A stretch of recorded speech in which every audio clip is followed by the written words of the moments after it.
আসসালামু আলাইকুম। সংবাদে আপনাদের সবাইকে স্বাগত জানাচ্ছি। আমি ফিরোজ তোহা। শুরুতেই সংবাদ শিরোনাম। বাংলাদেশের সর্বশেষ গুরুত্বপূর্ণ আপডেট সংবাদে আপনাকে স্বাগত। শুরুতেই সংবাদ শিরোনাম, পরে বিস্তারিত। শুরুতেই জানাবো, বাড়িতে এসে ইউপি সদস্যকে লক্ষ্য করে মুহুর্মুহুর গুলি। নাটোরের লালপুরে বাড়িতে গিয়ে মোজাহার আলী ৪৫ নামে এক ইউপি সদস্যকে লক্ষ্য করে অন্তত ৬টি গুলি করেছে দুর্বৃত্তরা। এরপর কোনোমতে বেঁচে গেছেন ইউপি সদস্য। এলাকাবাসী ধাওয়া দিয়ে দুর্বৃত্তদের রেখে যায় একটি মোটরসাইকেল উদ্ধার করে। এরপর জানাবো, সাতকানিয়ায় মব তৈরি করে ২ জামাত কর্মীকে হত্যা, মূল হোতা আওয়ামী লীগের সন্ত্রাসী মানিক। এদিকে ছাত্রলীগ নেতা রাব্বি গ্রেপ্তার। চাঁদপুরের হাজীগঞ্জে অভ্যুত্থানে আজাদ সরকার হত্যা মামলায় ছাত্রলীগ নেতা মেহেদী হাসান রাব্বিকে গ্রেপ্তার করেছে র‍্যাব-২। তিনি চাঁদপুর জেলা ছাত্রলীগের সহসভাপতি, হাজীগঞ্জ পৌর ছাত্রলীগের সাধারণ সম্পাদক। এবারে জানাবো, এনসিপি গুছিয়ে নিচ্ছে ৩০০ আসন। আগামী ত্রয়োদশ জাতীয় সংসদ নির্বাচন ঘিরে মাঠ পর্যায়ে তৎপরতা শুরু করেছে নবগঠিত শিক্ষার্থীদের রাজনৈতিক দল জাতীয় নাগরিক পার্টি এনসিপি। এদিকে নতুন করে যাদের ভিসা বাতিল সহ দেশে ফেরত পাঠাবে জানালো যুক্তরাষ্ট্র। এবার বিদেশি শিক্ষার্থীদের ভিসা বাতিল করে কৃত্রিম বুদ্ধিমত্তা এআই ব্যবহার করে যুক্তরাষ্ট্রের পররাষ্ট্র মন্ত্রণালয় এদের মধ্যে যাদের হামাস সমর্থক হিসেবে মনে করা হবে এর আওতায় যারা পড়বে তাদেরকেই গ্রেপ্তার করে তাদের নিজ নিজ দেশে ফেরত পাঠাবে যুক্তরাষ্ট্র। এবং সর্বশেষ জানাবো, বাইতুল মোকাররম এলাকায় নিষিদ্ধ হিজবুত তাহরীর মিছিল, পুলিশের টিয়ারশেল, সাউন্ড গ্রেনেড নিক্ষেপ। রাজধানীর বাইতুল মোকাররম এলাকায় পুলিশের বাধা অতিক্রম করে মার্চ ফর খিলাফা কর্মসূচির অংশ হিসেবে মিছিল বের করে নিষিদ্ধ সংগঠন হিজবুত তাহরীর। শুক্রবার জুমার নামাজের পর মিছিল নিয়ে পল্টন থেকে বিজয়নগরের দিকে গেলে পুলিশের বাধার মুখে পড়ে তারা। পরে পুলিশ টিয়ারশেল ও সাউন্ড গ্রেনেড ছুড়লে একদফা ছত্রভঙ্গ হয়ে যায় হিজবুত তাহরীরের কর্মীরা। তারা আবার একত্রিত হয়ে মিছিল শুরু করার চেষ্টা চালায়। সময় হিজবুত তাহরীর কর্মীদেরও ইটপাটকেল ছুটতে দেখা গেছে। মিছিল থেকে কয়েকজনকে গ্রেপ্তার করেছে পুলিশ। প্রিয় দর্শক, এতক্ষণ শুনছিলেন সংবাদ শিরোনাম, এবারে বিস্তারিত। তবে তার আগে বন্ধুরা, অনুরোধ থাকবে এই সংবাদটিতে একটি লাইক দিন। এই চ্যানেলে আপনি নতুন হয়ে থাকলে আমাদের সংবাদটি দেখতে দেখতে চ্যানেলটি সাবস্ক্রাইব করে রাখুন, যাতে করে বন্ধুরা আমাদের পরবর্তী লেটেস্ট আপডেট সংবাদগুলো সবার আগে আপনার কাছে পৌঁছে যায়। এবারে বিস্তারিত। বাড়িতে এসে ইউপি সদস্যকে লক্ষ্য করে মুহুর্মুহুর গুলি। নাটোরে লালপুরে বাড়িতে গিয়ে মুস্তফা আলী ৪৫ নামে এক ইউপি সদস্যকে লক্ষ্য করে গুলিবর্ষণ করেছে দুর্বৃত্তরা। তবে কোনোমতে প্রাণে বেঁচে গেছে ওই ইউপি সদস্য। এলাকাবাসী ধাওয়া দিলে দুর্বৃত্তরা একটি মোটরসাইকেল ফেলে যায়। সেই মোটরসাইকেলটি উদ্ধার করেছে পুলিশ। বৃহস্পতিবার ৭ মার্চ বিকেলে উপজেলার ঈশ্বরদী ইউনিয়নের পালিদ গ্রামে এই ঘটনা ঘটে। মোজাহার আলী ওই গ্রামের মৃত বাহাউদ্দিন প্রামাণিকের ছেলে ও ঈশ্বরদী ইউনিয়নের ৪ নম্বর ওয়ার্ডের সদস্য।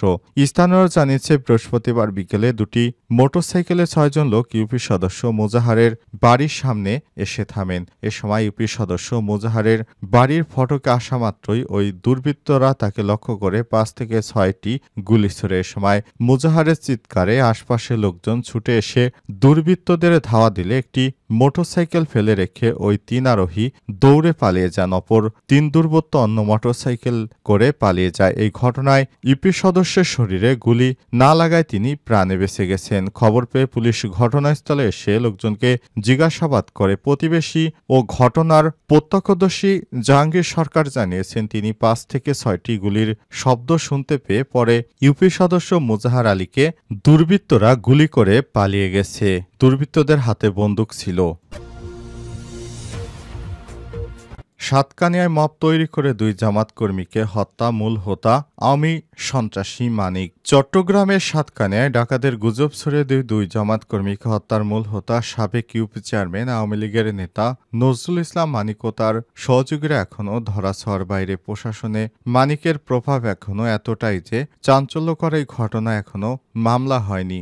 ঘটনাস্থল থেকে উদ্ধার হওয়া অস্ত্র সংক্রান্ত একটি মামলা করে দায় সেরেছে পুলিশ। অনুসন্ধান থেকে জানা গেছে, 2008 সালে আওয়ামী লীগ ক্ষমতা এলে এলাকায় ত্রাসের রাজত্ব কায়েম করেন মানিক, কিন্তু গোটা দক্ষিণ চট্টগ্রাম জুড়ে আলোচনায় আসে 2015 সালে একটি হত্যাকাণ্ডের মাধ্যমে। ওই বছর 7 জানুয়ারি গভীর রাতে এওয়াজিরা ইউনিয়ন আওয়ামী লীগের সহসভাপতি এবং সাবেক চেয়ারম্যান হাফেজ আহমেদের বাড়িতে হামলা চালান মানিক ও তার সহযোগীরা। মানিকি বাহিনীর গুলিতে হাফেজ আহমেদ বেঁচে গেলে নিহত হন তার নিকটাত্মীয় আনোয়ারা বেগম। এই ঘটনায় হাফেজ আহমেদ মানিককে প্রধান আসামি করে মামলা করেন। ওই মামলায় গ্রেপ্তার এর এক আসামি হত্যাকাণ্ডের বর্ণনা দিয়ে আদালতে 164 ধারায় জবানবন্দি দেন। ওই জবানবন্দিতে উঠে আসে মানিকের নাম। ওই ঘটনায় মানিককে ধরতে তার বাড়িতে অভিযান চালায় পুলিশ। তখন তার ঘর থেকে বিপুল পরিমাণ অস্ত্র, গুলি ও সরঞ্জাম উদ্ধার করা হয়। চাঞ্চল্যকর ওই ঘটনার পর আওয়ামী লীগে মানিকের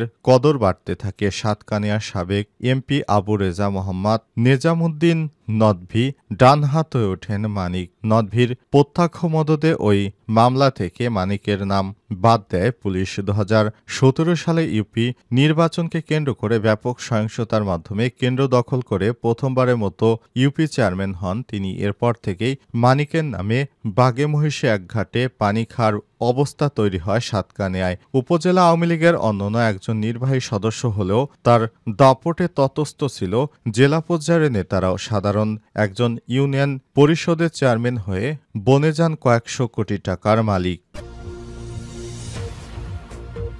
ছাত্রলীগ নেতা রাব্বি গ্রেপ্তার।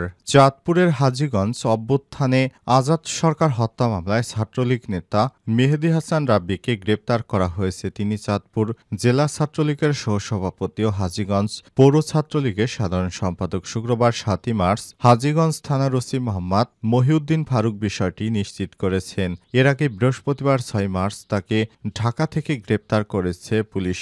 অভিযোগ সূত্র থেকে জানা গেছে 5 আগস্ট সরকার পতনের পর থেকে মেহেদী হাসান রাব্বি পলাতক ছিলেন। তার নেতৃত্বে প্রত্যক্ষ অংশগ্রহণে গত জুলাই আগস্টে আন্দোলনে ছাত্র জনতার উপর হামলা করা হয়। গত 4 আগস্ট বিকালে পৌরসভাধীন টেরাগড় এলাকায় সরকার বাড়ির সামনে আজাদ সরকার নৃশংসভাবে কুপিয়ে হত্যা করা হয়। এই ঘটনায় 14 আগস্ট হাজীগঞ্জ থানায় একটি হত্যা মামলা দায়ের করেন আজাদ সরকারের ছেলে।